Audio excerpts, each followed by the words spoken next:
যেন তাদের কাছে একজন নবী আসেন যিনি তাদেরকে উদ্ধার করবেন। তাদের এই প্রার্থনার বদৌলতে আল্লাহ তাআলা শেষ পর্যন্ত নবী মুসা আলাইহিস সালামকে পাঠান। মুসা আলাইহিস সালাম কিভাবে জীবনের ঝুঁকি নিয়ে ইহুদি জাতিকে উদ্ধার করেন এবং ফেরাউনকে ধ্বংস করেন সে ব্যাপারে আমরা বিস্তারিত আলোচনা করেছি আমাদের পূর্ববর্তী ভিডিওগুলোতে। কিন্তু দেখা গেল বনি ইসরায়েলিরা ফেরাউনের দাসত্ব থেকে মুক্ত হওয়ার পরপরই মুসা আলাইহিস সালামের সাথে অবাধ্যতা দেখাতে শুরু করে। অবশ্য তাদের এই অবাধ্যতা শুরু হয় ফেরাউনের হাত থেকে পুরোপুরি উদ্ধার হওয়ার আগ থেকেই। তাদেরকে নিয়ে মুসা আলাইহিস সালাম যখন লোহিত সাগরের পাড়ে এসে দাঁড়ান তখন তাদের সামনে ছিল বিস্তৃত লোহিত সাগর আর পেছনে ফেরাউনের বাহিনী।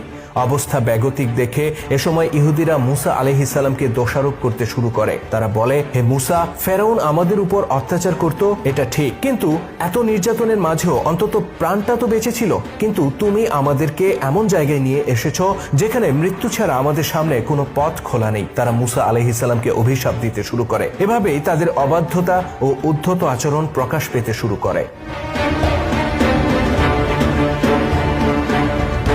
তবে সেই যাত্রায় আল্লাহ তাআলা ইহুদিদেরকে রক্ষা করেন। তার নির্দেশে লোহিত সাগর দুই ভাগে ভাগ হয়ে যায় এবং বনি ইসরায়েলিদেরকে নিয়ে মুসা আলাইহিস সালাম সাগর পাড়ি দেন। আর তাদের পিছু ধাওয়া করতে গিয়ে ফেরাউন তার বাহিনী সহ ধ্বংস হয়ে যায়। ফেরাউনের হাত থেকে ইহুদিদেরকে উদ্ধার করতে গিয়ে কি কি অলৌকিক ঘটনা ঘটে তার প্রত্যক্ষদর্শী এই বনি ইসরায়েল তথা ইহুদি জাতি। তাদের উচিত ছিল মুসা আলাইহিস সালামের প্রতি কৃতজ্ঞ থাকা এবং তার প্রতিটি আদেশ